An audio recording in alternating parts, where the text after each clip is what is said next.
Good afternoon, everyone, and welcome to today's webinar. OJP FY 2023 invited to apply Byrne Discretionary Community Project Funding, Byrne Discretionary Grants Program, hosted by the Bureau of Justice Assistance. At this time, it's my pleasure to introduce Eric Dietrich, Division Chief within the Bureau of Justice Assistance, for some welcoming remarks and to begin the presentation. Eric? Hi. Hello, everybody. Again, welcome and thank you for joining the Byrne Discretionary Grant Application webinar. My name is Eric Dietrich, and I'm the program lead for this program in BJA. And I will be delivering the presentations, but I also like to recognize some of my colleagues who are as panelists with the other offices. So we have Jackie O'Reilly as a panelist, and she is representing OJJDP, and we also have Jeff Nelson and Ann Hamilton, who are both with OVC, the Office of Victims for Crimes. And we also have Natasha Parrish, who's representing NIJ. Welcome, and I will start with an introduction to the Office of Justice Programs, and then I will move into an overview of the Byrne Discretionary Grant Program, followed by the solicitation requirements, and I will also cover a few post-award considerations that are common for people to ask about even during the application process. And then we will turn it over to Yelena Williams with the JustGrants Training Team, and she will go into in-depth details on how to submit your application in grants.gov and JustGrants. And then at the end, we'll have some time for some questions and answers. So what is the Office of Justice Programs? The Office of Justice Programs provides grant funding, training, research, and statistics to the criminal justice community. OJP is one of 3 grant-making components of the Department of Justice, along with OVW, Office of Violence Against Women, and the Office of Community-Oriented Policing Service, or COPS. And under Office of Justice Programs, we have various program offices, including BJA, Bureau of Justice Statistics, National Institute of Justice, NIJ, Office for Victims of Crime, OVC, Office of Juvenile Justice and Delinquency Prevention, OJJDP, and the Office of Sex Offender Sentencing's Monitoring, Apprehending, Registering, and Tracking, or the SMART Office. And under Byrne Discretionary, BJA, NIJ, OVC, and OJJDP are issuing awards separately under 4 different solicitations. BJA's mission is to provide leadership and services in grant administration and criminal justice policy development to support state, local, and tribal justice strategies to achieve safer communities. BJA works with communities, governments, and nonprofit organizations to reduce crime, recidivism, and unnecessary confinement and promote a safe and fair criminal justice system. The Office of Juvenile Justice and Delinquency and Prevention, OJJDP, provides national leadership, coordination, and resources to prevent and respond to youth delinquency and victimization. OJJDP helps states, localities, tribes develop effective and equitable juvenile justice systems and create safer communities and empower youth to lead productive lives. OJJDP's priorities include treating children as children, serving children at home with their families and in their communities, and opening opportunities for system-involved youth. The Office for Victims of Crime, OVC, was established in 1988 through the amendment of the Victims of Crime Act, VOCA, of 1984. And OVC is charged by Congress with administering the Crime Victims Fund, or the fund. Through OVC, the fund supports a broad array of programs and services that focus on helping victims in the immediate aftermath of crime and continuing to support them as they rebuild their lives. OVC also provides the largest amount of federal funding for victims of human trafficking. The National Institute of Justice, NIJ, is the research, development, and evaluation agency of the U.S. Department of Justice. It is dedicated to improving knowledge and understanding of crime and justice issues through science. NIJ provides objective and independent knowledge and tools to reduce crime and promote justice, particularly at the state and local levels.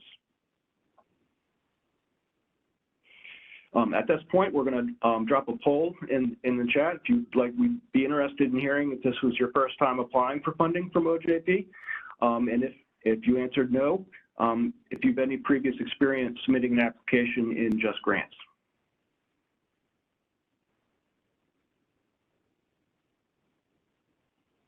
Well, it looks like we have quite a few first-timers for OJP, so welcome to the extended OJP family, and also quite a few people haven't submitted in JustGrants before too, so it's a good thing we're going to cover all of that in this presentation.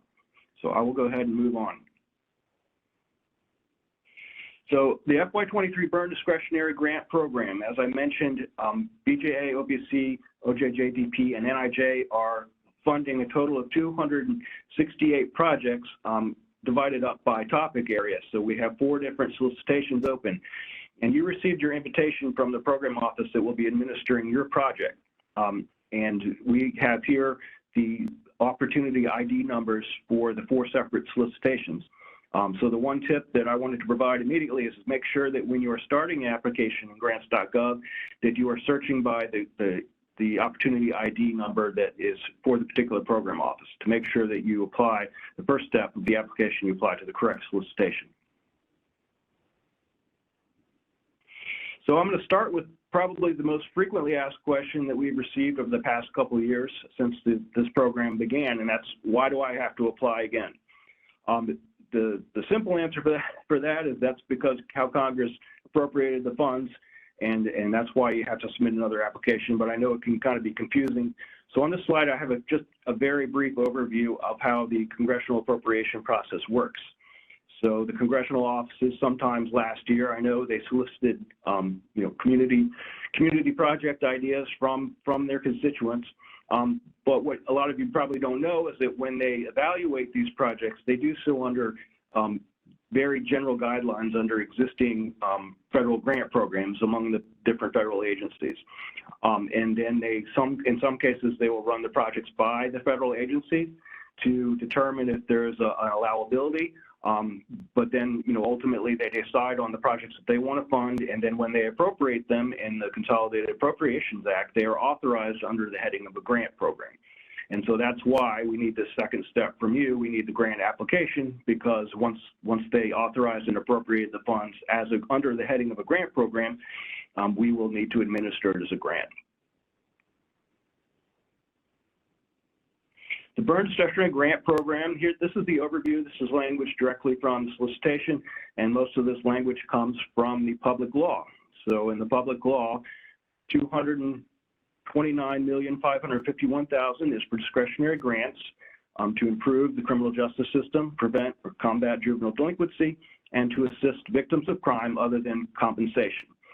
And this bolded underlined part for our purposes is very important, which shall be used for the projects in the amount specified under the heading Byrne Discretionary Community Grants, Byrne Discretionary Program. So in this particular case, that is very important for this project. The funds can only be used for those projects and in those amounts specified in the public law. This is an image from that joint explanatory statement, which I didn't read it, but that is what's referenced in that page. The joint explanatory statement is referenced and becomes part of public law, and that's where the details of the funded projects are. So this is a page from where the OJP projects, the Byrne Discretionary projects begin. You'll see it's got the name of the project, the name of the recipient, and then it has the amount. And that's where we go to when it comes to allowability and eligibility for this program. Again, eligible applicants are limited to those that are identified as recipients in the joint explanatory statement for the projects designated for funding. And I'll stress this again, funding shall be used for the projects and in the amounts specified. It's important to point out, this is a non-competitive grant program. I know when a lot of you were told you need to submit a grant application, you're thinking you're competing, but you're not. This is a non-competitive, only the recipients listed in the JES can apply and receive funding, and only for those projects in those amounts that were listed. And OJP cannot approve any changes to the purpose of the project, either now during the application phase or once this becomes a grant award during the life of the project. You can't change the project that was funded. The period of performance. So OJP will issue awards with a period of performance start date of December 29th, 2022, which is the date of the public law enactment of the Consolidated Appropriations Act, unless you request a later start date.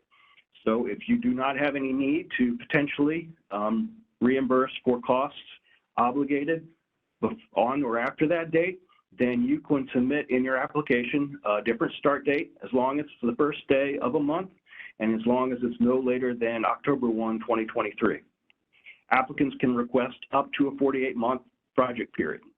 And I didn't have this on the slide, but you should make the corresponding end date of your project the last day of a month.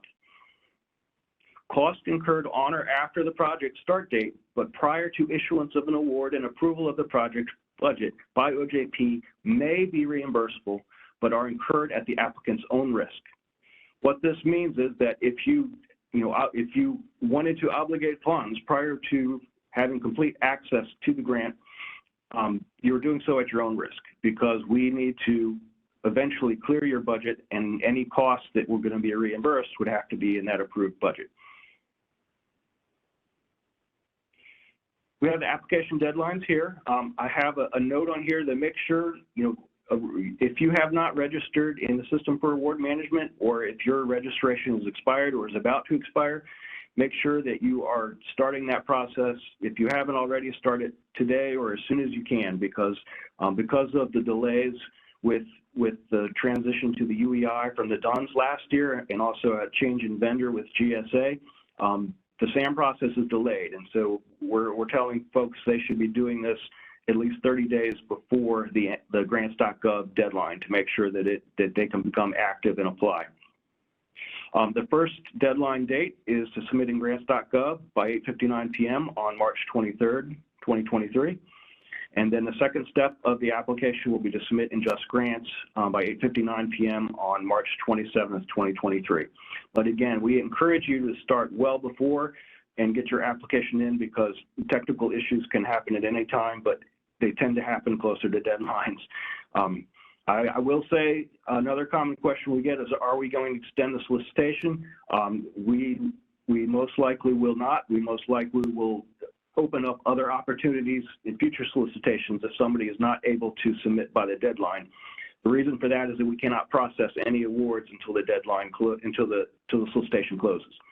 But there will be another opportunity to apply if for some reason you cannot apply under this first deadline.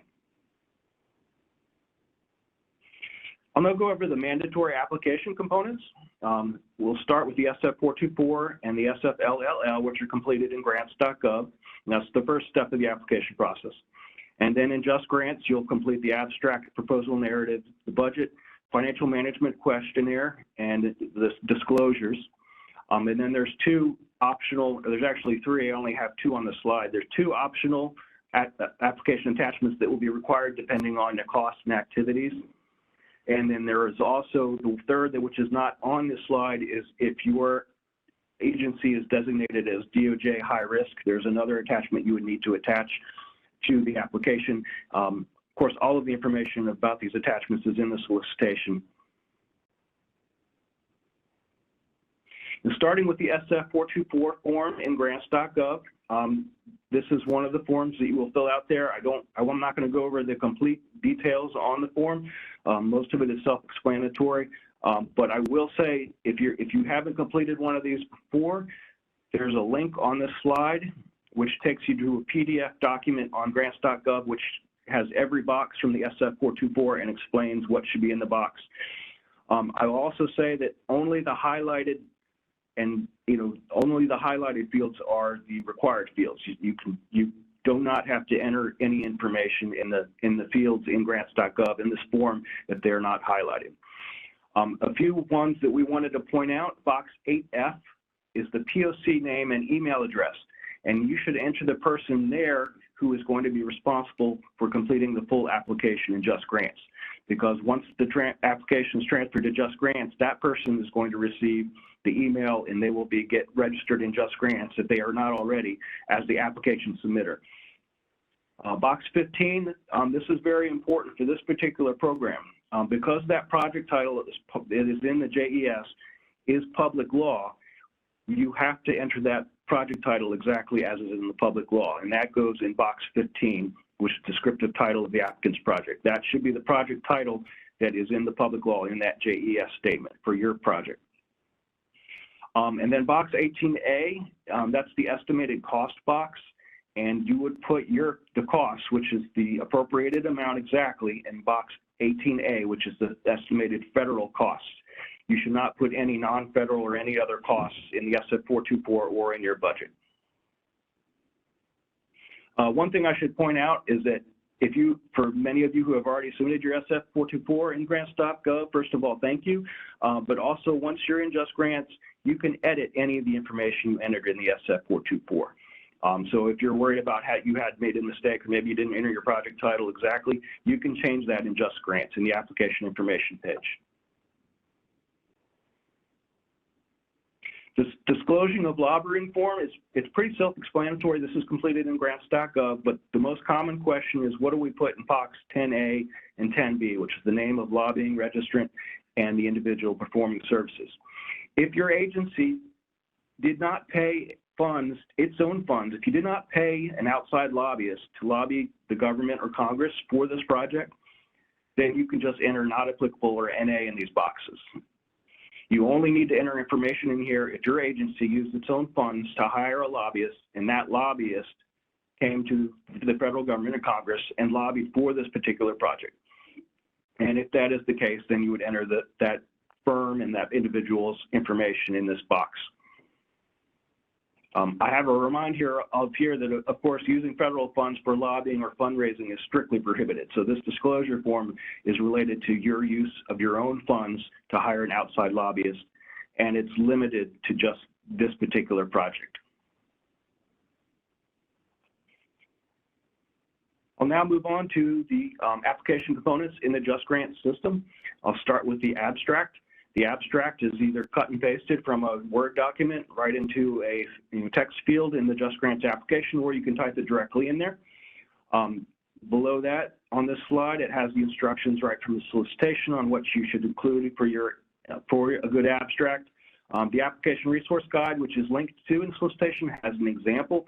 The most important part, abstracts will be released publicly on our website and on usaspending.gov, so do not enter any personal information in the abstract, no names, email addresses, phone numbers, because it will be released publicly. Proposal narrative, this will be an attachment in JustGrants. So you will create the file in Word or PDF following the instructions, and then you will attach it to your application in JustGrants. The proposal narrative should have the 4 sections here that are listed on this slide, and they're also in the solicitation. And you can see the solicitation for the full instructions. This is a non-competitive program, so you're not going to get booted if you don't use the 12-point font. You're not going to get booted if you go over the page limit. I think the most important thing to say about the proposal narrative is, even though it's non-competitive, we need to understand the activities, the goals and objectives of your project, so that we can understand what it, obviously what it entails, but also make sure that the activities you're proposing are consistent with the project that was listed in the joint explanatory statement, which is the reminder here at the bottom. The proposal narrative must align with the project title that was listed in the JES, joint explanatory statement. At this point, before I go on to the budget, I'm going to get to the other frequently asked question that we get. Well, understanding that things have changed maybe since you submitted your proposal to Congress, can you make changes based on whatever activities or costs that you included to Congress? When you apply now for the grant funding, can you apply for different activities or costs than what you originally did? And the answer is it depends. The grant can only fund activities that clearly support the project identified in JS. But to the extent the modified activities and costs support the project, you may include them in the grant application. So I have a very simple example here, but there's such a wide variety of programs, I can't really go into a lot of details, but I think this will illustrate it for you. So this is an example of a project. So the project title from the JES is Procurement of Body-Worn Cameras. So let's say when you submitted your proposal to Congress, you had a certain number of body-worn cameras, and now that you've gotten more detailed quotes, you realize that it's too high or too low. Can you change the number of body-worn cameras? Of course. Can you change the type of accessories that will go along with the body-worn cameras? Yes. There's nothing in the title of of this project that specifies a certain camera or accessory or functionality changes. Those are all changes that you can make based, if things have changed since you applied to Congress, because the project title, under the project title, these type of changes would be certainly allowable. But an unallowable change will be something that is not supported by the project title. So let's say the vendor is trying to talk you into adding in in-car cameras with the funding. Well, you can't get in-car cameras with the funding because the project title is procurement of body-worn cameras. You couldn't pay overtime for officers just to use the body-worn cameras because the title of the project is procurement of them. It's not use of the cameras. If the project title were different, maybe those things would be allowable, but because this is a project title from the public law, this is what the cost would have to be used for. And I would say the same guidance is going to apply post-award. If you need to make changes to your project post-award, this will be the same guidance. To the extent that the changes you need to make post-award are in support of the project title that was in the public law, they would be allowable. But if they are not in support of the project, then they would not be allowable. Moving on to the budget. This is an important section. I think most likely you're going to spend more time on the budget in the JustGrants application than you will the other components. And it's also important for us to be able to clear your project, potentially pre-award, to help you out down the road. This is just an overview. Like I said, because this is being administered as a grant, all grants need to comply with various federal and agency laws and regulations related to grants. So all costs must be reasonable, allocable, and necessary to the project, and costs must be meet the allowability requirements in the DOJ Grants Financial Guide and also 2 CFR Part 200 cost principles. There's also a reminder on this slide that federal funds cannot be used to supplant. That means replace local or state funds that are used for the same purpose. This also has some language from the solicitation. I'm not going to read it all, but please refer to the budget section in the solicitation for other costs that might be strictly unallowable. So in JustGrants, there is a web-based budget form. You will enter your costs in this form. You will not be you can certainly include an attachment, but we will not be reviewing the attachment. We'll be reviewing the web-based form. It needs to be embedded in JustGrants. On the right here of the slide, there's an image taken from the web-based form. It has the various categories and what you will do. And Elena will go into more detail on this, but you're going to expand the arrow next to each of these categories. You'll be able to add project years in each category, and then you'll enter your itemized cost in the appropriate category and adding years as necessary for the entire project. You must provide a detailed narrative for each cost in each category, including the breakdown of costs as needed, and I'll give an example of that on the next slide. At this point, it's fine if costs are estimates. It's understanding that the actual costs might be different, and that's fine. At this point, you may have some estimates that you need to do. The important thing is to make sure that you have a justification and some sort of criteria for showing how you came up with the cost. Do not include non-federal or match costs in the budget, only federal costs. Match is not required for this project. Just do not include any of them in the budget. You might be incurring them outside of the federal funds. You might be contributing your own funds to the project, and that's perfectly fine. There's no reason for them to be in the application budget because they are not required. The other tip is the federal request amount in your budget must equal your appropriation amount exactly. Because of that statement in the public law, funds are going to be used for the project in the amount designated. We are going to issue your award in that appropriated amount exactly. If your budget doesn't match it, we won't be able to clear the award, potentially clear the budget pre-award, and you'll have to make changes later on.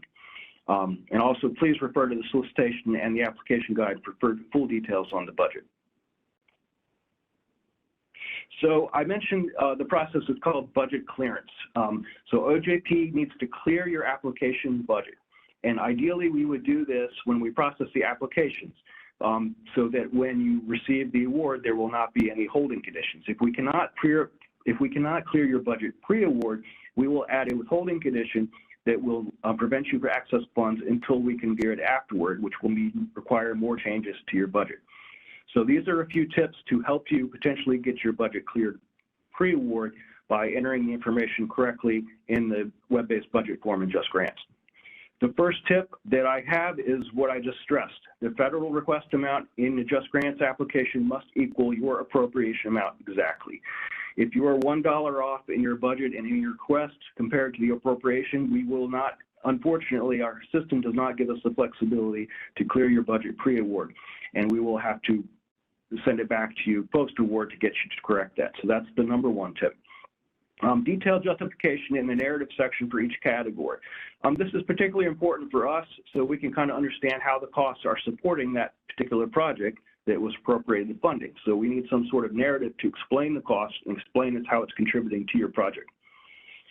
Provide a breakdown of costs. So this, I'll give an example of this. For example, it's very common in the fringe section. So if you have personnel costs in your budget, you will include the compensation in the personnel section, and then in the fringe section, you will include the fringe benefits if you wanted to use federal funds for that.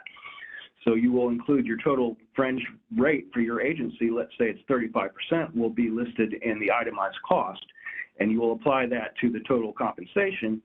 But then in the narrative, we will want to see what the components rates are so we understand what that total fringe rate is comprised of. So that's why I mean a breakdown of costs in the narrative. You would want to provide a breakdown of what the fringe rate includes, and you would include that in the narrative section of the budget. It would be similar for procurement contracts and subawards and for other cost sections. Any costs that you enter and there's maybe just a single line item, and it doesn't give you an opportunity for the computation basis. In the narrative, you would provide a breakdown of what the different components of that cost are so that we know what it is.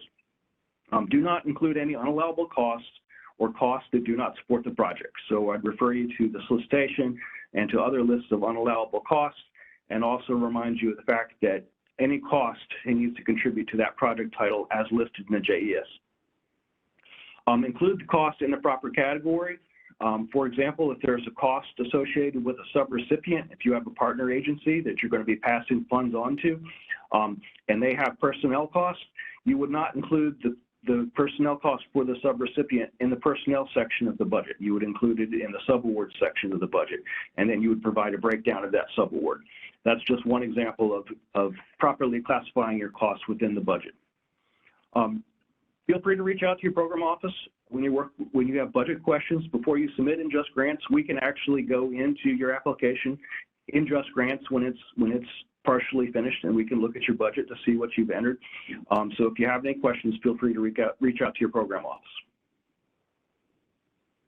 The financial management questionnaire, it used to be referred to as a financial capability questionnaire, excuse me, is a mandatory attachment for all applicants.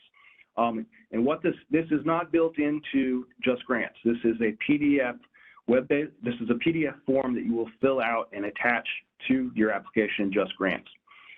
This form is used to evaluate applicants' risk, so it's important that we get accurate information in this form.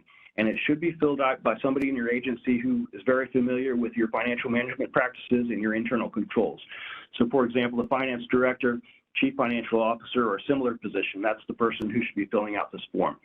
I've included a link here on the slide directly to this form because you have to kind of click a couple places in the solicitation before you can find it.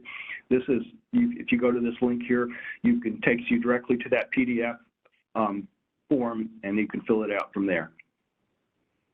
But again, this is a required attachment for you to submit. This is, if applicable, if you are using indirect costs, if you have indirect costs in your budget, there's two different ways where it would be allowed.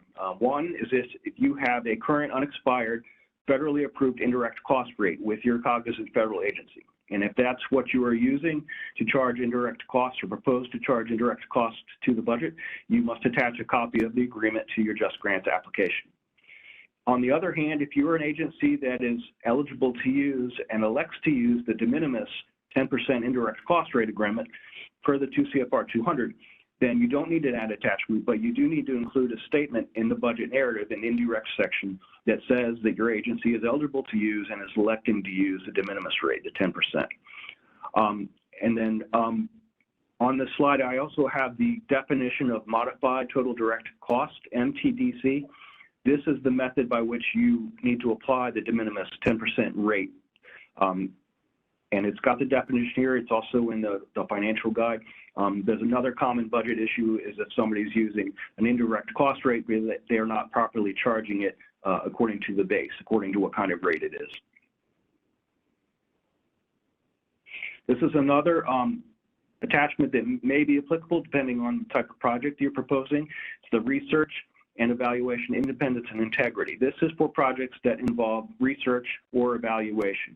If your project involves research or evaluation, and again, see the solicitation we'll link you to some guidance on what that is and definitions so you can determine whether you have research and evaluation. But if it does, you will need to look at the application guide and you will need to create an attachment that addresses the independence and integrity. It's basically 2 paragraphs, A1 and 2, and you need to address the information that we request in there. You would complete that document and then you would attach it to your JustGrants application. I also have a tip on the slide for research projects involving human subject research, which takes you to a link on NIJ page. That's not for the application process, but it's useful information post-award if your project involves research.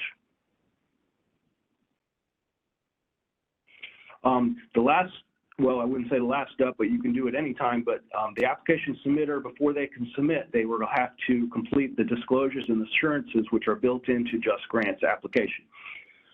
So the one is the applicant disclosure of duplication cost items, which is basically a question that the application will need to answer either yes or no. In most cases, you're going to answer no because this is asking if you have any pending federal applications for the exact same cost items in this application. That means the exact same cost in number type. You're not applying for 2 different funding for different sources of funding for the exact same cost. So if you do not have that duplication, then you would answer no in this section. And then the application submitter will also complete, basically review and accept the DOJ certification standard assurances and also certifications regarding lobbying, et cetera. And I have a link here to the FY23 OJP general conditions, which may be useful to you, but it basically has a list of the general award conditions that we expect to apply to all of our awards.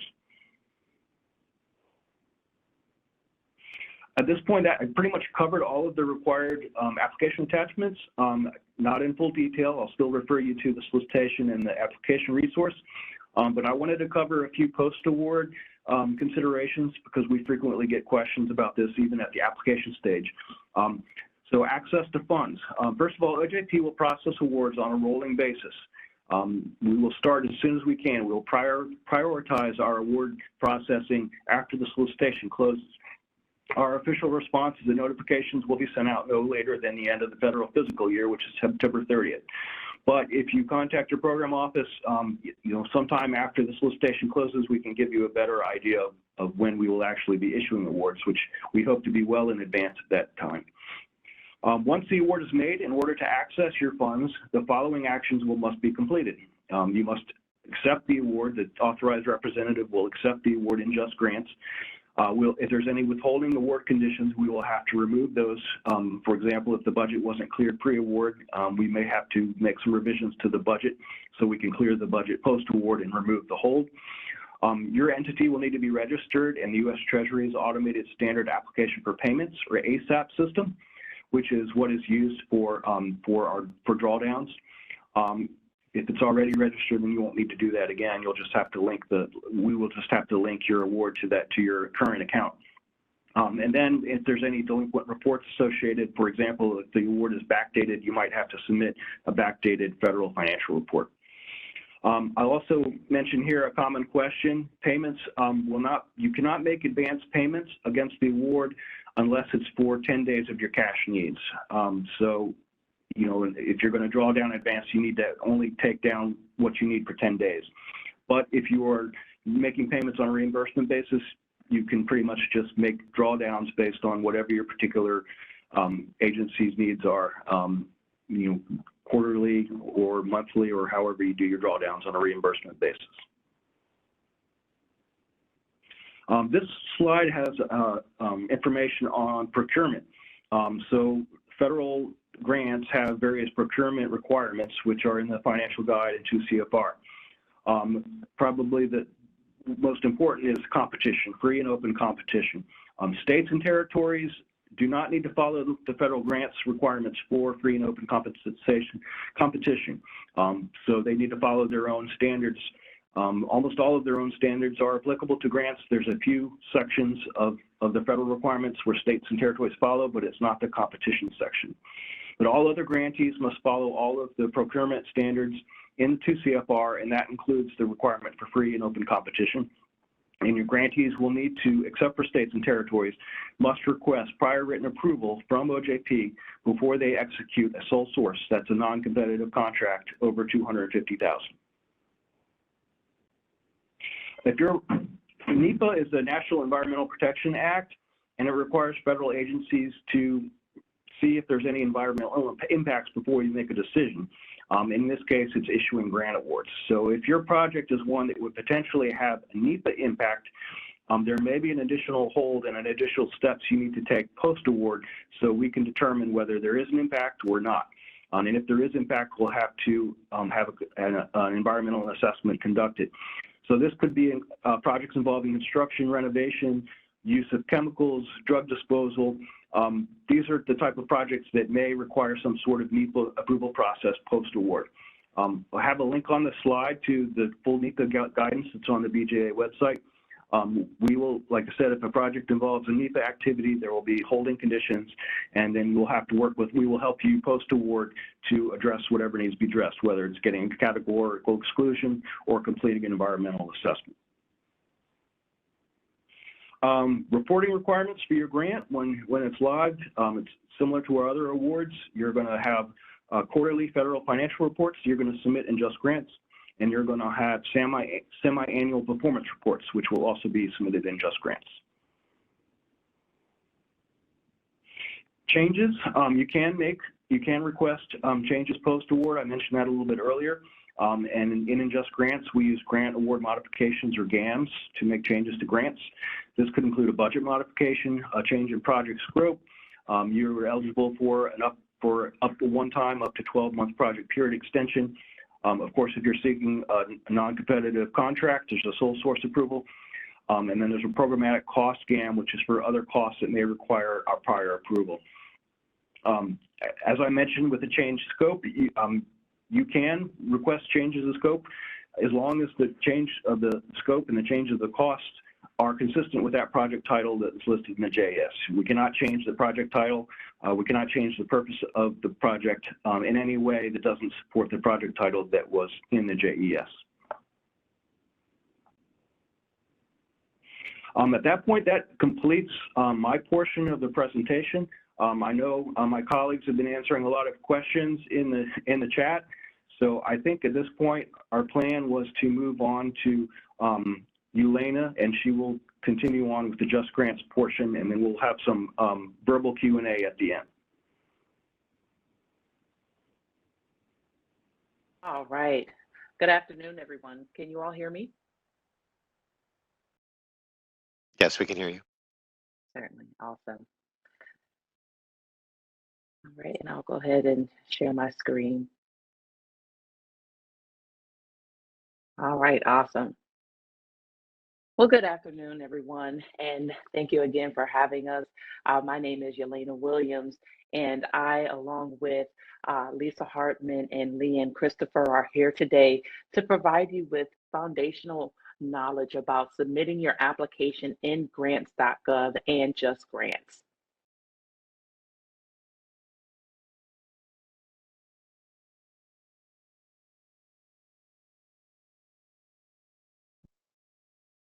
So we're going to go over a few entity onboarding reminders in this next slide.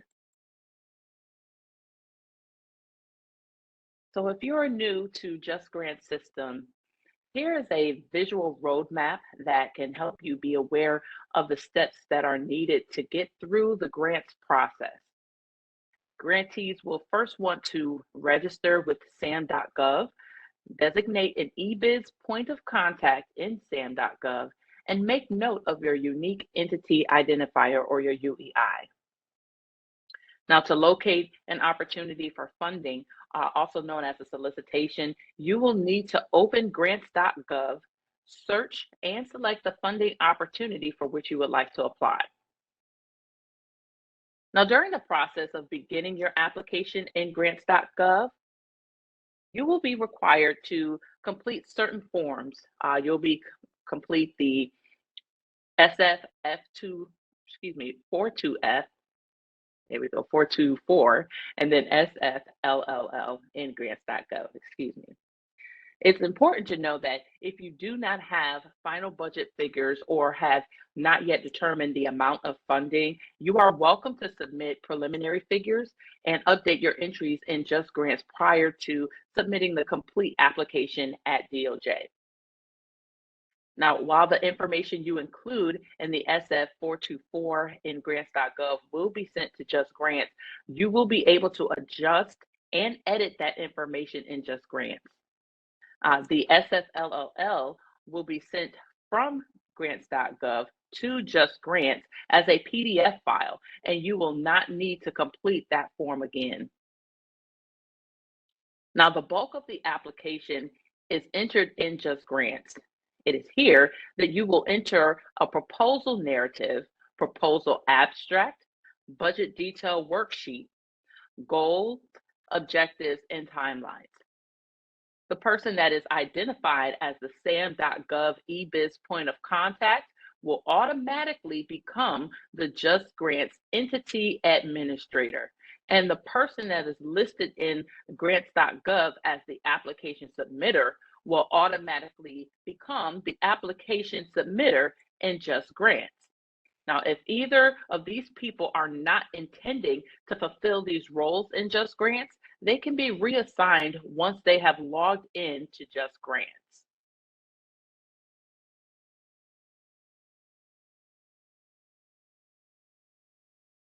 As of February 21st of this last year, all non-federal government federal grants.gov users must log in or use login.gov credentials to sign into grants.gov.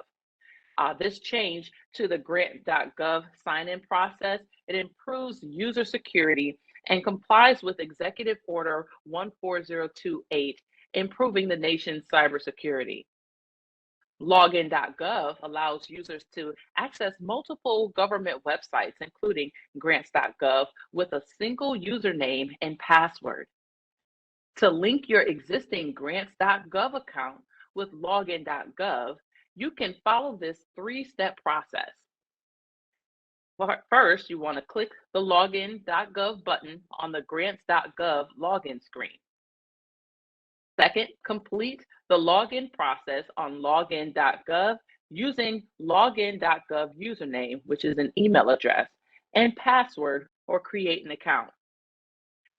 Third, you will be directed back to grants.gov to log in with your grants.gov username and password, and this will complete the account linking process.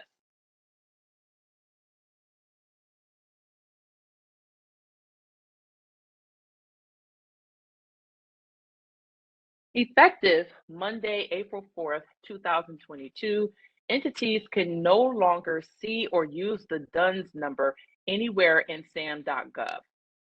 The new Unique Entity Identifier, or UEI, will be the official government-wide identifier used for federal awards. Now, the UEI is a 12-character alphanumeric value and is used within SAM.gov and other government award and financial systems to identify a unique entity. Users will need the SAM UEI to search entity registrations, exclusions, and contract opportunity awards by entity identifier. Do note that your SAM registration will continue to require an annual renewal. The UEI simplifies the process of registering an organization to do business with the federal government. entities no longer need to use a third party to obtain an identification number or get support. And as a reminder, JustGrants uses SAM as the primary source of agency information in applying for and managing DOJ grant funding. JustGrants automatically pulls entity information from SAM, thereby reducing the burden on award recipients to manually update information across multiple systems and helps DOJ validate information from recipients.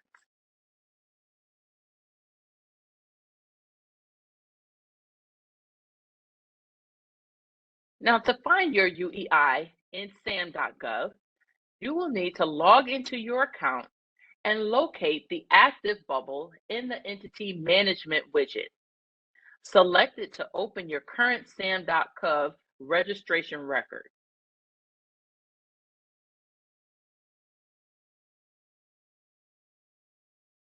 Now, the UEI is displayed on the left of this screen. Now, you are no longer able to locate your SAM.gov account using a DUNS number.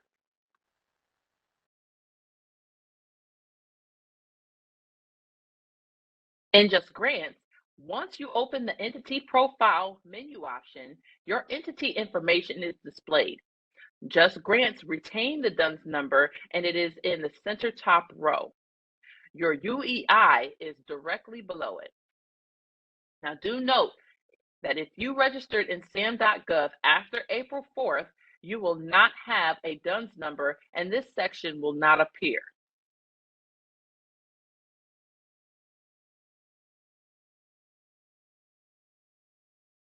Now let's take a look at a roadmap that can help you visualize each of the steps that are needed in JustGrants when you are onboarding a new user.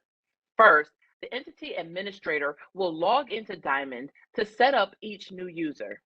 Now, Diamond is the user management section of JustGrants. The only information required to create a new user is a first name, last name, and an email address. The email address will become the username, and the user will select their own password during the registration process. Once the new user is created, the entity administrator will assign one or more roles to that user depending on the general work the user intends to do in JustGrants. Now, we'll talk a little bit more about those roles in a minute. New users will receive a registration email once the entity administrator has invited them to register. The user will need to open a link in the email and follow the steps to register in JustGrants, including setting up a password and multi-factor authentication. Registration is step 1. Step 2 is to actually log into JustGrants. Now, even though a new user is registered, they are not active users in JustGrants until they have logged into the system at least one time. This is a good time to test their username and their password. And then once the new user is registered and has logged in, the entity administrator will be able to assign that user to specific awards and applications. Now, here are listed some quick tips to help ensure success when accessing and using JustGrants. We recommend that you use Chrome or Microsoft Edge to access JustGrants. Internet Explorer does not provide the optimal experience in JustGrants. So if you have users with hyphenated names and they cannot access JustGrants, they should open a ticket with our technical support desk, and we will provide information about support at the end of this presentation. For entities that have already have a JustGrants account prior to applying in grants.gov, the application submitter should be sure to use the email associated with their JustGrants accounts to apply for funding in grants.gov. If you will be applying for or managing awards with multiple UEIs, you will need to associate a unique email address with each account. Then each time you log into JustGrants, you will need to complete the multi-factor authentication. You have to click Send Code on the screen in order to send the code to your phone.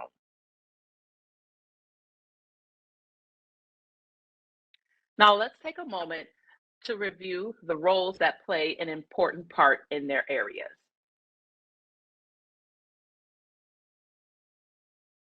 Now there are two things you want to keep in mind with user roles in JustGrants. The first one is that a user role provides for specific access in JustGrants. You can do and see specific things because of the role you are in. Secondly, users can have one or more than one role assigned to them based upon the type of work that they will need to do in JustGrants.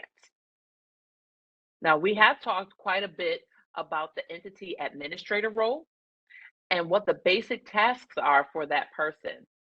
In addition to managing users and keeping the entity profile information current, they have also read-only access to all applications and awards in JustGrants. They have a bird's eye view of everything. If the entity administrator will also need to take part in managing awards or applications, that person can be assigned additional roles to allow them to do that as well. The grant award administrator generally handles programmatic requirements, including submitting performance reports, initiating and submitting GAMs, and initiating award closeout. There's also an alternate grant award administrator role that's available. However, that particular role is limited to initiating but not submitting grant award modifications at this time. The application submitter is the only role that can enter data into an application, certify, and submit it on behalf of your entity. The authorized representative is the only role that may accept or decline an award on behalf of the entity. And this role must be assigned to someone in your organization that has the legal authority to enter into a binding agreement with the Department of Justice and is legally authorized by your organization to agree to the award terms and conditions. And then the financial manager submits federal financial reports on behalf of the organization.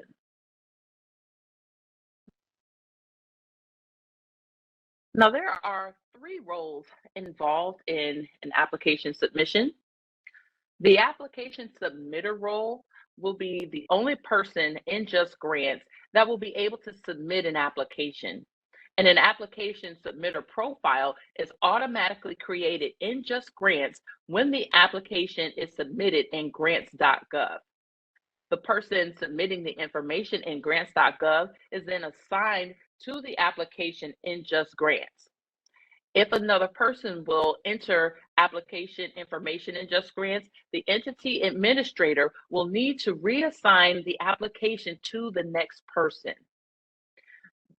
Then you have the application submitter, who identifies the forms needed to submit an application, completes the web-based budget form, completes and certifies the application on behalf of your entity, and submits the application in JustGrants.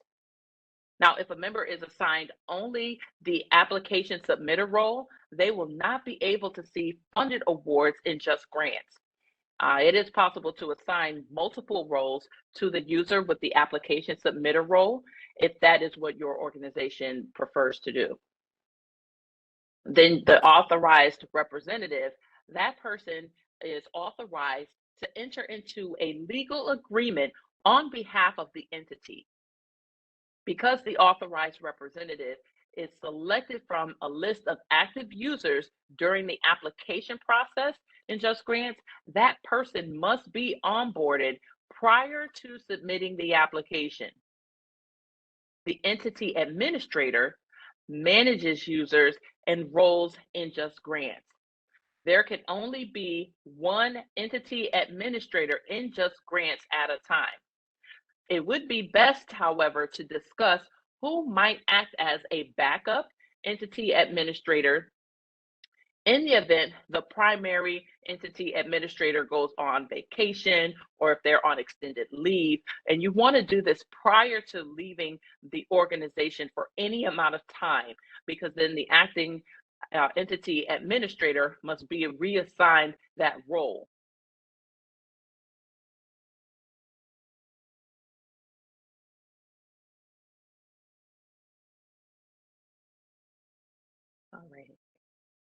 Now on to, let's see, let me just take a moment. Want to make sure, I thought I heard someone did. We do thank you for any questions that you may have. Please make sure that if you do have questions throughout the presentation to post them in the Q&A chat. And we do have people monitoring the chat to make sure that we answer those questions. So now we'll talk about the entity administrator. And we have a few demonstrations that we would like to show you today that shows you what the task will be for them.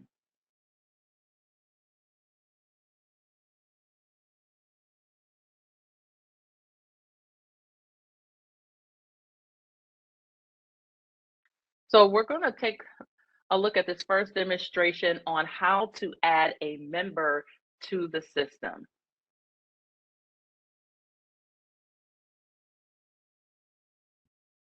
In order to set up new users, also called members in JustGrants, your entity administrator must invite them.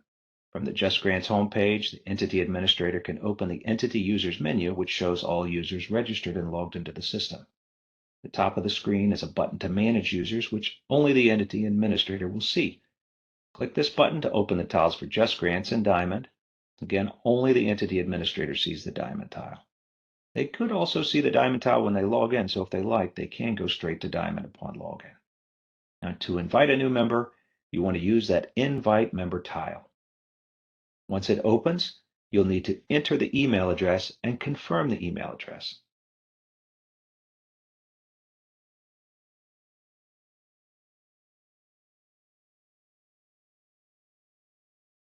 Next, you'll want to enter the first and last name, and you want to make sure that the entries here are accurate.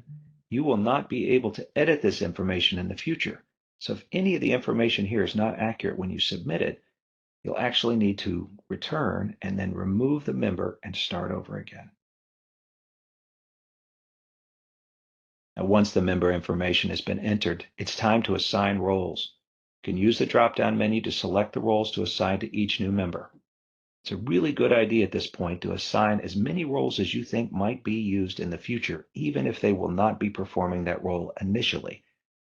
A new member will not be able to be assigned as a grant award administrator, for example, unless they had that role assigned earlier in their profile. Once you've done this, you click Submit, and that will generate an email to the new user at the email address you entered at the top of the profile. In a moment, I'll show you what new members will need to do with that email once they receive it.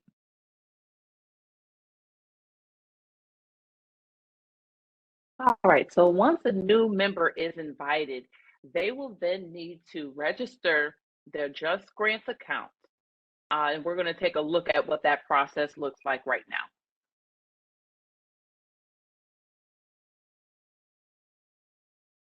All right, so once the member has been invited, they will get an email at the address that was set up in the member profile.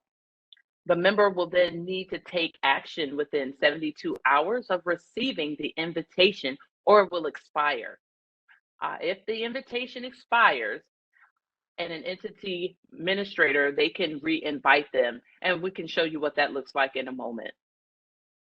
But this is what the invitation email looks like. It has quite a bit of information in it. There's links to JustGrants, trainings, news and updates, and then other frequently asked questions. And then to register, all the member will need to do is just to click the Here link in this first paragraph. And then on this next slide, then you'll see another demonstration of what happens next. That link will take them here, where the new member will need to set up password security questions using a drop-down list and entering the answer in the field below. There's an option as well to write a custom question, but be sure to record the questions and answers for future reference. The next step is to set up individual passwords, type and confirm. And then JustGrants uses multi-factor authentication with a number of different options. When logging into JustGrants, users will have to verify their login information in one of these ways. You can set up a separate authenticator, usually using an app on their phone such as Google Authenticator, or they can have a code sent to their phone or even have a voice call in which a call is generated with a spoken password. This type of multi-factor authentication is there to protect your data and means each user should have their own account rather than sharing an account within an office. Each type of multi-factor authentication has its own setup path, but in this case, we're going to use text messaging as it's the most common. Receive a text, enter the phone number for your mobile phone and select Send Code. Then check your text for the code and enter it here, and then select Verify. Once you have verified the code, you select Finish, or you can select a second verification office. Once the registration is finished, use the link in the invitation email to log into JustGrants, then select the JustGrants tile to log in. Remember, you are not fully registered in JustGrants until you log in that first time. So once you see this email confirming your multi-factor authentication, go ahead and log into JustGrants. All right, awesome. So that completes this section on onboarding. I just want to give you an opportunity if there are any questions in the chat, just please go ahead and post those in there. And if there's any that need to be highlighted. All right, so I don't see anything just yet, but we'll also have another opportunity to, I'm sorry, there we go. I'm sorry, Elena, we will address all the questions at the end of the presentation. Certainly, awesome. Well, then we'll go ahead and move forward. So now we're going to take a look at the application submission process.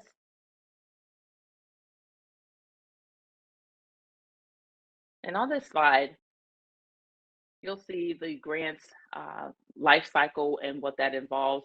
It involves completing and submitting web-based forms, as well as the attachments that are requested based on the requirements in the published solicitation. Now, as we saw with the roadmap earlier, the process of submitting an application in JustGrants begins in grants.gov. Once you locate a funding opportunity with DOJ, you will submit an SF-424 and an SF-LLL in grants.gov. Now, that is the extent of the application process in grants.gov. Now, aside from those two documents, the SF-424 and the SF-LLL, most of your application is entered in JustGrants, and your entity information is populated based upon the entries made in SAM.gov and the ones that were used in grants.gov. Now, do note that you will have two application submission deadlines. One is for grants.gov and the other is for JustGrants. And each solicitation has an application submission deadline in grants.gov.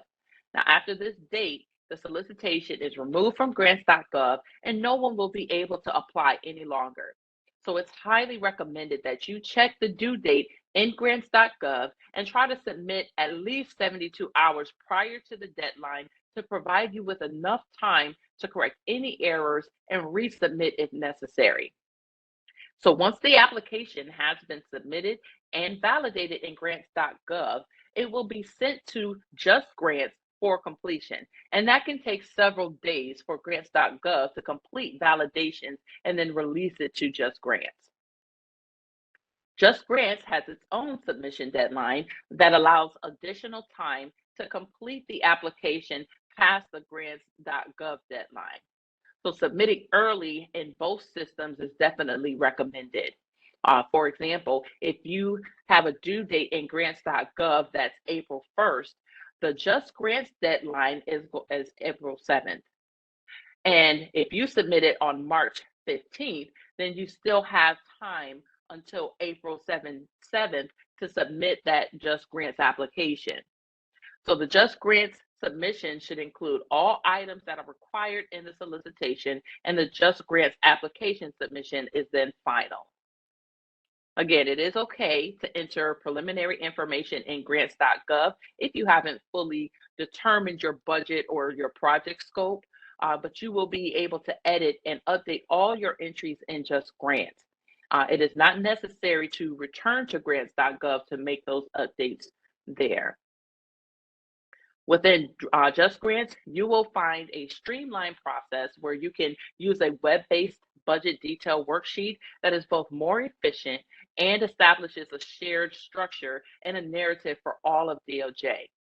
Now, this streamlined process means it's a quicker validation of your budgets to be cleared a lot faster. Your organization, specifically your assigned entity administrator, has more control over users and award assignments and does not require intervention from DOJ to make updates to those assignments. The entity administrator defaults to your organization's eBiz point of contact, but as we saw earlier, that person can reassign the responsibilities to another person as needed.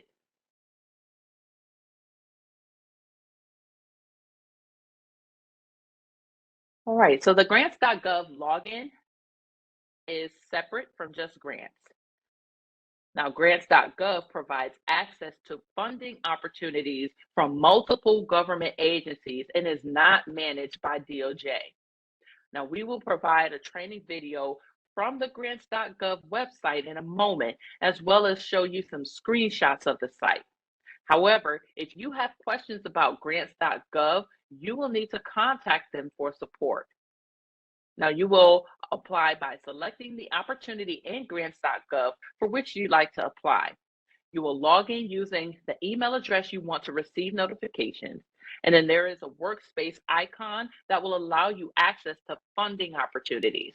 Now, once you have determined a funding opportunity and applied, you will receive notifications from grants.gov confirming the receipt of the SF424, stating whether the SF424 and SFLLL were validated and submitted, or if they were rejected with errors. The notification will include an explanation for any errors. And this is why it's a good idea to submit in grants.gov at least 48 hours prior to that deadline to give you the time that you need to correct any errors. Now, you will not be able to correct errors or continue with the application process once the deadline in grants.gov has passed.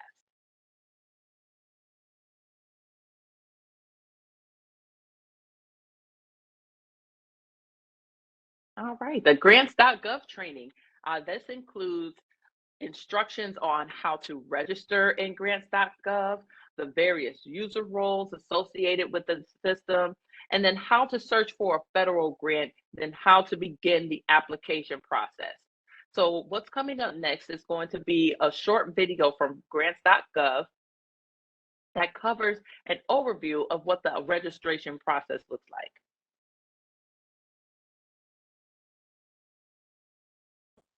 Registering grants.gov involves several easy steps. First, after navigating to the registration page, begin by completing a few form fields. You will be asked for your name, email address, and phone number, as well as a username and password. You will next be asked to confirm your email address. Click the Send Temporary Code button and check your email account for the grants.gov message with the numerical code.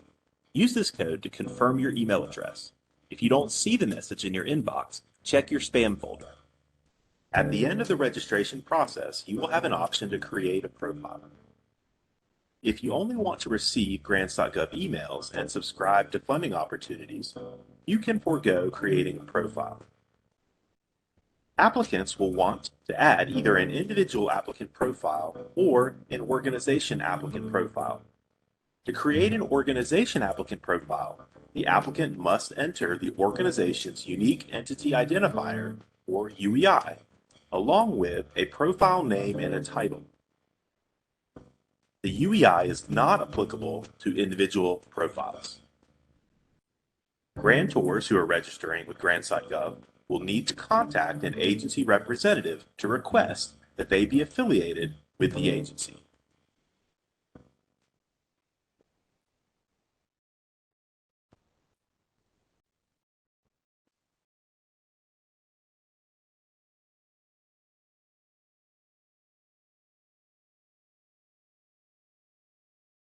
All right. So the Office of Justice Programs, or OJP, Grant Application Resource Guide provides guidance to assist OJP grant applicants in preparing and submitting applications for OJP funding. It addresses a variety of policies, statutes and regulations that apply to many, or in some cases all, OJP program applicants or to grants and cooperative agreements awarded in fiscal year 2022. Now, there are instructions in this guide on how to apply and links to the grants.gov resources. Locate funding opportunities offered by DOJ managing offices, OJP, OVW, and the COPS office at this link on the JustGrants resources website. You can find training on the grants.gov support page. A link to that page is provided in the OJP Grant Application Resource Guide. And then the grants.gov training includes instructions on how to register in grants.gov, the various user roles associated with that system, and how to research or how to search for a federal grant and how to begin the application process.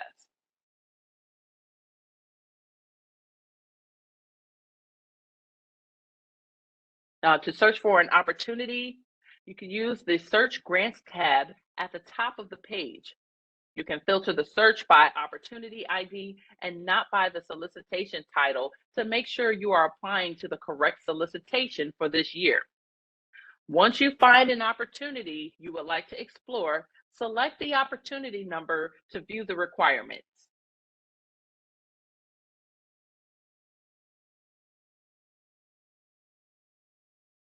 Once you open the grant opportunity, review the information included in the synopsis, version history, related documents, and package tabs to see if the opportunity is one that would benefit your organization.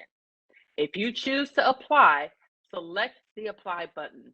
You will need to log in or create a grants.gov account to apply.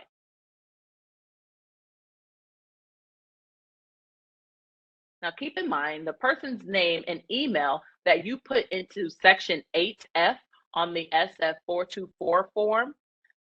The name entered in this field becomes the person automatically assigned the application submitter role for this application in JustGrants.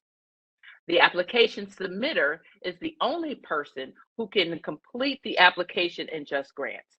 Now, if you want to change who the application submitter is, the entity administrator will need to reassign this role after it has been submitted in grants.gov.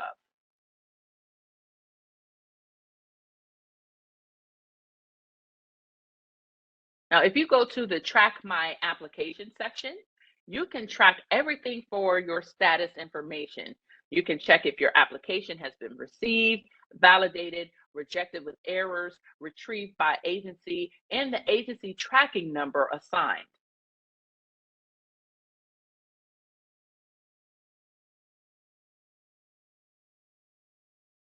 Now, keep in mind that just because you receive a confirmation that your application has been received, you may also receive a notification that your application has been rejected. Confirmation of the application does not mean it has been approved. When it comes to your SF424 and SFLLL, it is best to have those documents completed way before the deadline so that if there's any changes or updates that are needed, you have time to get those in and it doesn't cause for rejection. Now, you will have a tracking number that will connect JustGrants to your application. That way the system knows that your application and that grant belongs to you.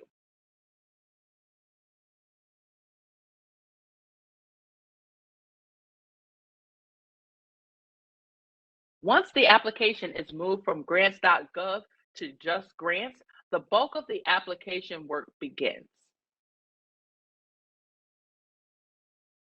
Now, there are certain web-based forms that must be submitted directly into the system, your proposal abstract and solicitation.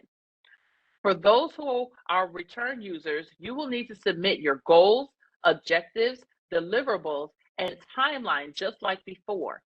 Make sure your budget information is included in the budget detail form. And lastly, your disclosure of duplication in cost items.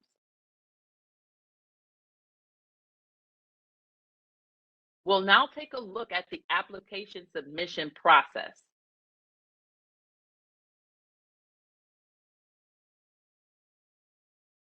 So, starting in the My Work List section, you'll want to locate the application that you'd like to submit. Now, since we're starting in My Work List and not in the Applications menu, the application opens automatically in edit mode. That means you will not have to click that Begin button to start. You'll navigate through the solicitation using the navigation menus that are there on the right-hand side. Or you can go to the bottom of the page and use the Continue button. It's at the bottom right of the screen. You can also click the Save button and save your edits. Or if you'd like to leave the application, you can click the Cancel button, and that will return you to the home page. But it will not save any edits that you may have made.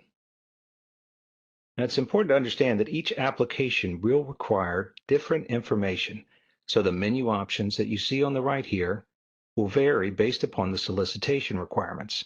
You may see more or fewer options in each application. Now, you want to review the standard applicant information. Now, this comes from the information that you submitted while you completed the information in grants.gov. And you can scroll down to the areas affected by project fields. At least one entry will be required. You can select the Add button, and you can enter this location information using a zip code or other common entries like county names or states. You can add as many entries as needed.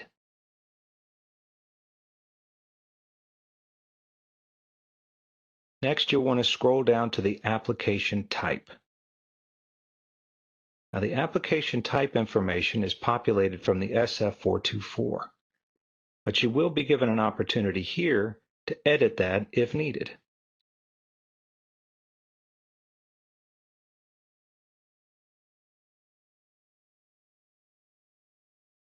Now, the type of applicant, the executive order, the delinquent debt information, all of that is available here as an editable field, so you can update it as needed.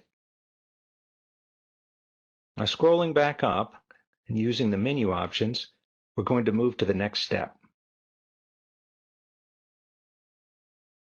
Now, the next step here, using the navigation on the right, is to confirm the authorized legal representative. Now, most applications will have a single entry here, but if you are applying for funding from the COPS office, you'll need to add two. The authorized representative, that's the person allowed to enter into agreements with the Department of Justice and the person that will certify the award acceptance. Once that's selected, you can confirm the representative. Next, you're going to want to verify your legal name and address. And this is information that's actually populated from your SAM.gov entries. Now, if you do find anything here that needs to be updated, you'll need to do that on SAM.gov. Once those updates are made on SAM.gov, usually takes about 24 hours before those updates will populate in JustGrants. Now, for the proposal abstract, you can either type or copy and paste your narrative entries. Now, this is a required field. You can also upload documents, or if you like to, you can enter goals.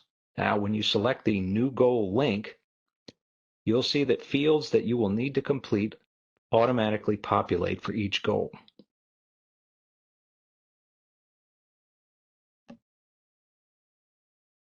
Again, I'll highlight that all fields that have a red asterisk are required fields.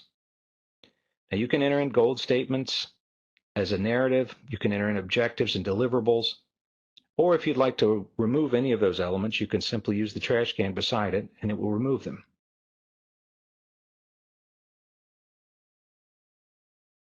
Now, in this demonstration, we're going to briefly display each section of a budget detail worksheet.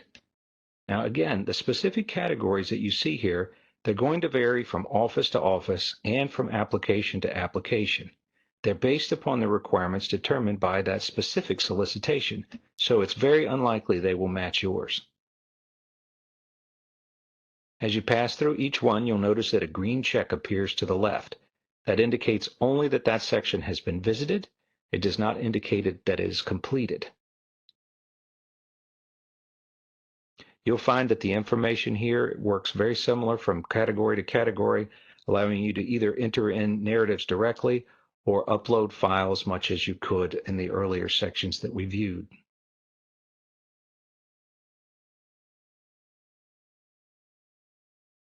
There's a simple upload showing that you can either attach a file or you can locate a file within your JustGrants account and attach it, and those can be PDF, Microsoft Word, or Excel files.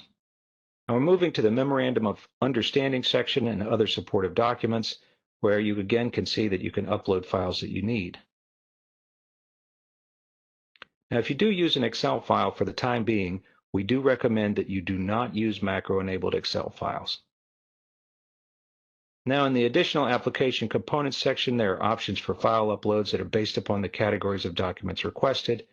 In the disclosures and assurances section, you'll need to complete each of those subsections, but unlike in this test example, your SFLL will already be populated in this section. It's important to note as we review each of these sections again, green checks appear indicating only that those areas have been visited, not that they are completed. Now, once you've moved through and feel that you've completed all the sections to your satisfaction, you open the Certify and Submit section, and then you can open the carets next to each section to visually review your entries. Now, when you are ready, you can click the Final Review and Certification of Application Confirmation checkbox, and then you can click Submit. Now, if there's required information missed in the application, you will not be able to submit it, and we'll go over that process, how to complete that information and submit it, in just a second.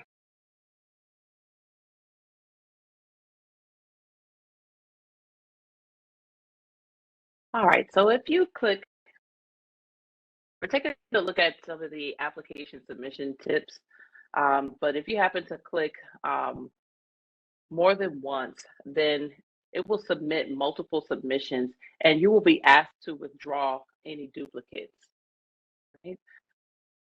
You want to make sure you pay attention to the attachment categories you select when uploading files into JustGrants application. The JustGrants will place those files in the section of the application that corresponds to the attachment category. For example, if you upload a proposal narrative, you will need to select the proposal narrative category in order for JustGrants to accept it as such. If you choose the file category Other by mistake, JustGrants will place that file in the Other section of the application and will not recognize that you uploaded a proposal narrative. If you upload a file using the wrong category, you will need to locate the file where it's stored, delete it, and upload it again using the correct file category. You can print all of the web-based entries in JustGrants by opening the Actions menu and selecting Print. The print option does not print any file attachments. You will need to print those separately from your workstation or shared drive. Keep in mind that when you are in the areas affected section of the application, you can only put in 10 entries. You can provide more detail in the narrative as needed, and if you are awarded, then you will be able to expand the affected areas. In many text fields in JustGrants, you can copy and paste text from Microsoft Word or Excel. This is a way to use existing content to build your application. Beware, though, that your pasted text may not format exactly the same way as it did in Word or Excel. You should always check to be sure it looks the way you want it. And you can either reformat issues using the text editor in the field, or you can copy from Word and paste without formatting to reduce this issue. And then you want to pay attention to required sections. You must complete the application in the way that JustGrants presents it. So for an example, if your application contains web-based fields, JustGrants will not allow you to submit your budget as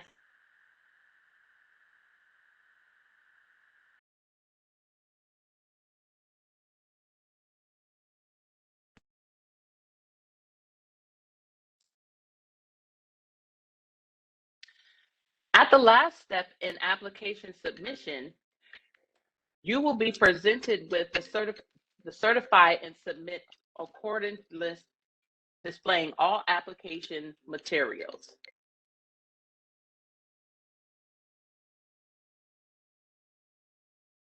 Now, JustGrants will call out any errors with a red triangle in accordion that contains any errors.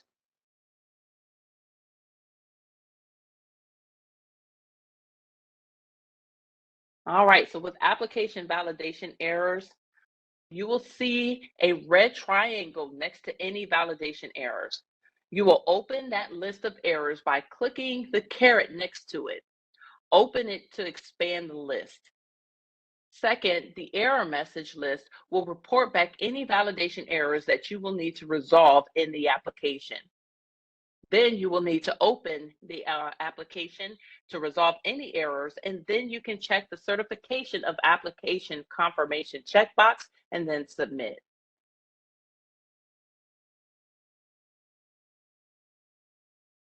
Now, after you have submitted your application, you are probably wondering, what's next? What happens next? Once all of the application for the solicitation has been reviewed, then the entity will be notified, which all happens before September 30th. Now, please remember who your entity administrator and authorized representatives are for, they will be notified when the deadline for the applications will be changed. The system will also notify the application submitter, entity administrator, and authorized representative when the application has been received in JustGrants from grants.gov, and the entity administrator will receive notification on when the award notification has been sent. If you have submitted your application, the status will be submitted. You may also see a banner that indicates that it is past due. Now, this banner indicates that the submission deadline has passed, not that your application is past due. Now, we have hoped that you have gained some insight from the materials that we've presented today. Before we close, we would like to provide you with some additional resources that we have created to help guide you through this process. Now, embedded within the presentation are links to all of the information that we covered today. The JustGrants website houses all of the training materials that you'll need to work your way through JustGrants. We have placed direct links here to all application mechanics resources, which can all be found on the JustGrants website. For JustGrants technical issues, they should be sent to JustGrants Technical Support. For grant application status, check the website from the DOJ managing offices, COPS, OJP, and OVW. Now, if you are an applicant or award recipients for an OVW award and you need assistance, you want to contact the OVW support desk at ovw.justgrantsupport@usdoj.gov, or you can call 866-655-4482. Now, to contact the JustGrants Technical Support Desk, you can send an email to the JustGrants Support email. You can also give them a call at 833-872-5175, and that's Monday through Friday between 7 and 5 p.m. Eastern Standard Time, okay, and on the weekends and holidays as well. Please use the JustGrants Support email, the phone line for any issues that you may have when working in JustGrants. Now, we did talk a lot about the online site for training materials, but I just wanted to show you what the JustGrants training website looks like. You can find a lot of information about JustGrants right at the justicgrants.usdoj.gov. And we're going to focus on the training link today, but just take some time to look through the website and you'll be able to find all kinds of useful information. Once you open up the training link, you're going to see a list of training topics displayed. Once you have selected the topic that you wanted to explore, you will open up a page with training resources dedicated to that particular topic. Typically, you'll find a job aid reference guide, or what we call JARGs, and links to step-by-step videos. These are very short videos, and they're meant to be used while you're working. All right, so you don't have to feel like you need to set aside a whole lot of time to sit down and view these videos. But they're really helpful if you're right in the middle of a task in JustGrants and you just want to verify what your next steps are. Now, the job aid reference guides, they're going to give you step-by-step instructions. They'll have screenshots to help walk you through the different tasks. You can print these out, or you can just keep them and view them on your screen. It just depends on how you like to work. But they're also a great reference if you're in the middle of something, you're trying to work out on the task, and you just want to verify what you're supposed to do next. You'll also find quick reference guides that will walk you through step-by-step instructions through specific tasks. There are 2 new quick reference guides in the performance reporting topic that you may want to check out. It's navigating to a performance report and completing a question set and submitting a performance report. So those are something that you might want to take a look at. Now, the links that are provided here will give you additional resources for building and submitting your application. Now, we offer virtual Q&A series every week. You can use the link shown here for specifics. We have our post-award management sessions. They're typically held on Mondays from 1 p.m. to 2:30 p.m. On Tuesdays, we have our entity management sessions, and those are primarily focused on topics for entity administrators, and that's held between 2 p.m. and 3 p.m. Then we have Wednesdays in the middle of the week. We hold our application mechanics session, and that's primarily focused on topics for submitting an application, and that's held from 2:30 to 4 p.m. On Thursdays, we offer the award acceptance session, and that goes from 2 p.m. to 3 p.m. Now, all of the classes are set to Eastern Standard Time. And note that these upcoming sessions are repeated sessions that don't cover any new or updated material. So if you've attended any one of these sessions, you don't have to continue to, keep coming to them. However, you are more than welcome to come and visit any of the sessions anytime you need assistance. Now, before we review any last minute questions and close out the session today, we just want to make sure that we've provided you with enough information. I believe there may be a survey associated with attending today. So please make sure that you provide feedback on our presentation today if possible. All right, and so that brings us to the end of our presentation. And I know we have a Q&A section, so I'm going to turn it back over. Let's see here. Thanks, Yelena. Thanks so much. Thank you. And Have a thanks, good day. Ed, your portion too. Just before we get to the questions, a couple of items I'll just mention. There was a lot of questions about if this presentation will be shared.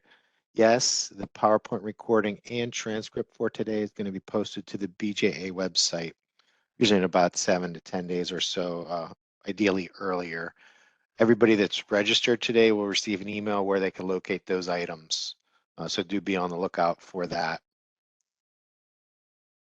If you do have a question, please put it in the Q&A box. I know our panelists have been feverishly answering those, so hopefully those answers have been helpful to you. But with the time remaining today, we'll just go ahead and pull out some of those that have more of the common questions that have been asked for the panel.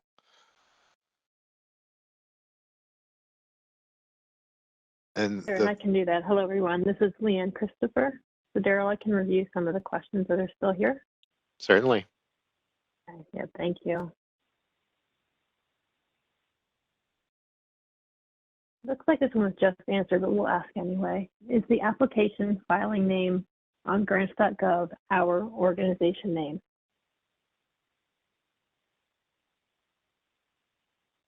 And the answer is yes, that's correct. To confirm this, we just wanted to start to approve projects within the scope of our approved applications. And that is the correct answer there. Here's a new question. Is this grant subject to review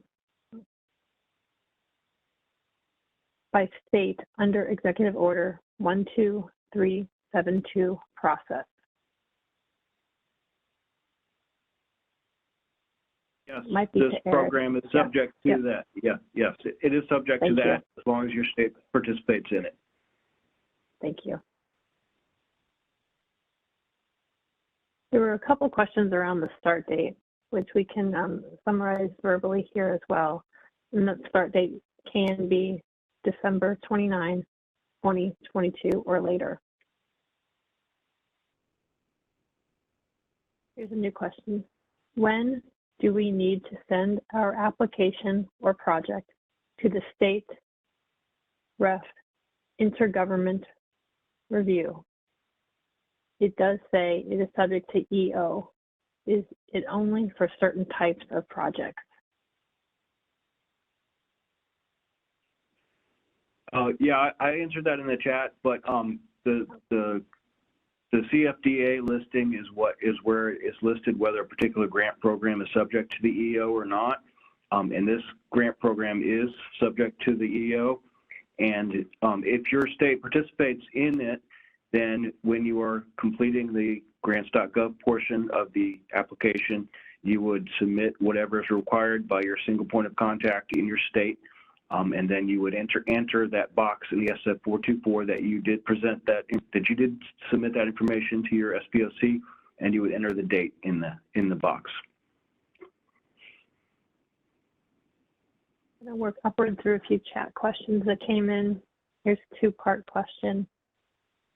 If we want to use our award over a 24-month period, do we submit a budget for each year on justgrants.gov?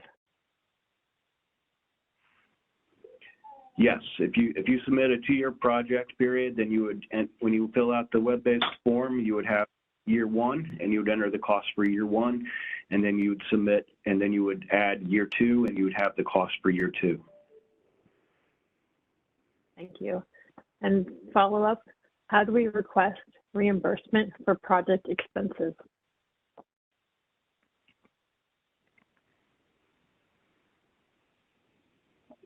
Reimbursement requests will be submitted, drawdown requests will be submitted in the U.S. Treasury ASAP system. So if you would submit the requests once you have access to funds and it's accepted as you need reimbursement for costs that you incurred, you would make the drawdowns in the ASAP system, and then you would report your expenditures in the quarterly financial reports. Thank you. This question is around points of contact. How do we know who our single point of contact is for a particular state? You can Google the SPOC, and there's a list of them on the White House website. And if you can't find that, then reach out to me. They should also be on your state's. Your state should have a website with the SPOC contact information. Some states don't participate in the EO process, and if they're not listed on that link, that means that they don't participate. Thank you.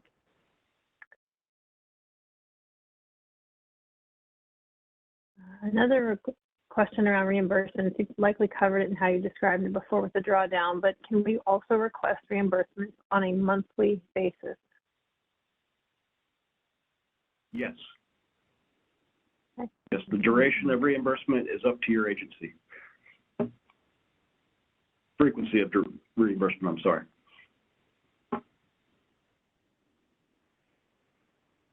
Are we allowed to charge our federally negotiated indirect cost rate?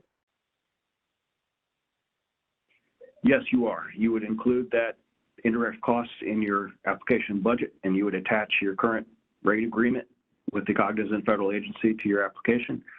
And then once your budget is approved, then you'll be able to incur indirect costs. And Brenda, thank you for a follow-up detail. The SPOC is also listed in the solicitation. That is helpful too. Thank you.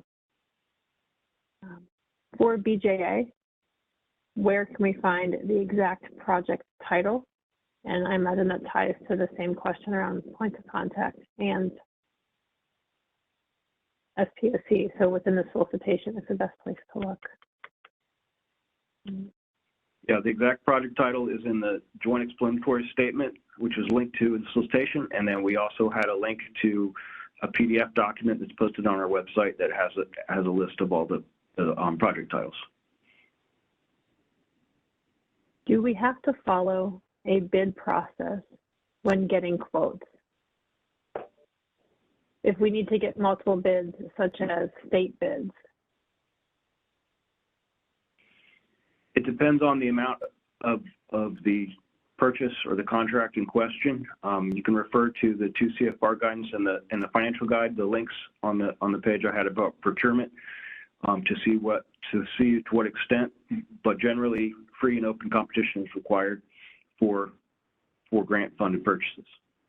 But there is a threshold under which you can follow different procedures for just obtaining quotes versus issuing an RFP.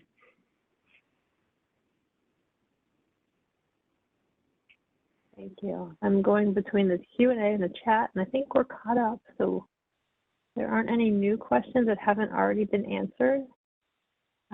Actually, 2 more came in. Let me scroll back down. And we appreciate everyone that's new that's here. Thank you for your questions. Do we need to register with grants.gov first and then justgrants.gov? We already have our UEI. Yes, you will. You will need to register in grants.gov first, because you complete the first part of the application in grants.gov, and then once you transition to JustGrants, you will get invited to that to register in JustGrants.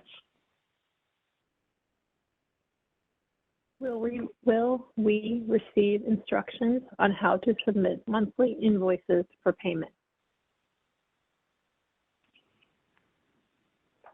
You don't need to submit monthly invoices. You'll submit payment requests online, and they'll be made via automatic fund transfer into your bank account.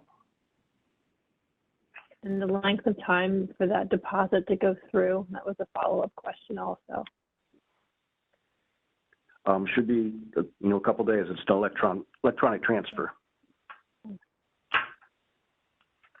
Is there a tutorial for draws within ASAP?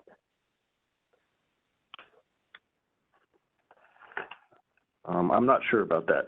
I would assume so, but I'm not sure. Mm-hmm. I can speak to that. The ASAP website does offer tutorials on ASAP. They have kind of extensive training. So what you want to do is go to https://asap.gov, and you'll find tutorials there. And again, we appreciate the new questions. These are great. I just created my UEI through sam.gov, and grants.gov is stating my UEI is not found when I tried to create a workspace to complete the first steps. What is the length of time it takes to register my UEI? Is that typically a couple days lead time? The UEI is something that is applied for from sam.gov, and my understanding is that it has been, that process has been lengthier than it has in the past. So the best option is to apply for UEI as soon as it makes sense for you, because it may take some time. And I'm not sure what that length of time is right now. This is Brenda Worthington. We've been seeing at least 3 weeks turnaround on those, so definitely it's very important to submit and obtain that UEI number as soon as possible, and then once the UEI number is assigned, to ensure that the SAM registration is then subsequently submitted. Okay. When should we register with asap.gov? Is it after the application has been approved?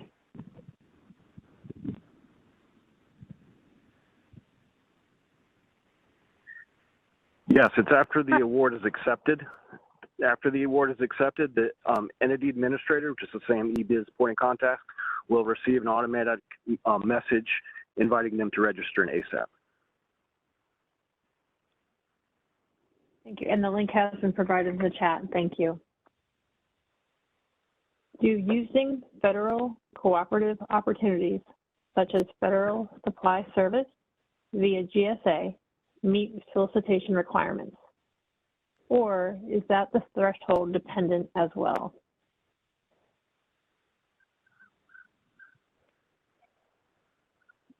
So the question is around federal supply service via the GSA. Does that meet the solicitation requirements if you are using a federal cooperative opportunity? I'm not sure about that. I know that piggybacking on a previously bid contract is allowable. I think we would probably need some more information. Thank you. At the moment, we're caught up. We have a few more minutes, so I can watch both the chat and the QA to see if anything else is added. And Leanne, I can address something that was mainly asked in the beginning part of the presentation. How does one know they're listed in the JES and eligible to apply, the amount appropriated, and the projects associated? I'm going to go ahead and put the link in that was answered in the chat. Going to contain a full list of eligible applicants, projects, and amounts. Put that in the chat right now for everybody.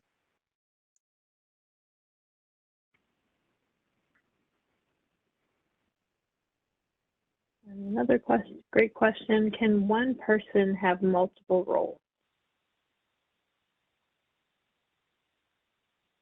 In JustGrants, they absolutely can. One person can be assigned all 6 roles if needed, and you can have multiple people assigned the same role, with the exception of the entity admin. Only one person can have that. That person can have any or all of the additional roles as well.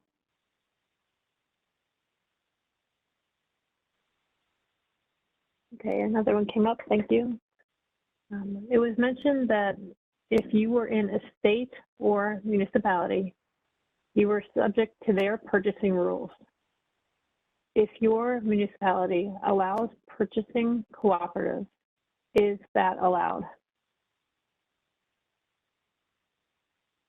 If I said municipality, then I misspoke when I was talking about competition. The states and territories are the ones that are exempt from the federal competition requirements. Cities and any other type of entity is subject to the federal requirements. But as to the type of purchase that you are discussing, there's different, there's various pools where they can pool and piggyback off of a previously competed contract. I'm not sure if that's what you're referring to or not, but I think we would have to have some more information about that. A couple more. Thank you for all your great questions. Scroll down. How can you know if eligible for the 10% indirect cost? You can look in the requirements for the 2 CFR, or it's actually in the financial guide.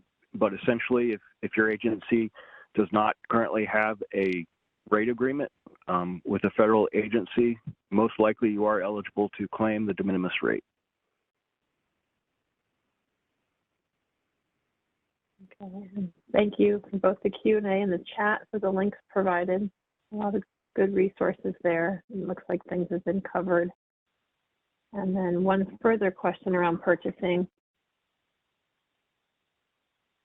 If the purchasing contracts have been approved by the State Attorney General's Department, would that be okay?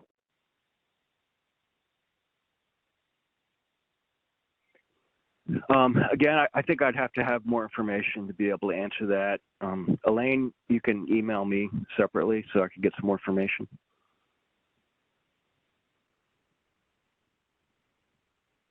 And could you talk a little more about the benefit of claiming the de minimis rate if you are a nonprofit?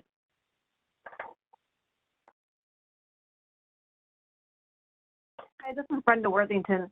So the benefit of claiming the de minimis is that there is quite a bit of paperwork involved in obtaining a federally approved indirect cost rate agreement from your cognizant federal agency. So the de minimis allows you to be able to still claim and recoup indirect costs based on your modified total direct costs without having to go through that lengthy process. Thank you. Okay, we are caught up on both places to enter questions, and we're close to time. Any final questions? Okay, thank you, Daryl. Thank you, Eric. Great, thank you. So on behalf of the Bureau of Justice Assistance, our other Office of Justice Program offices, and the JustGrants team, thank you for joining today's webinar. This will end today's presentation.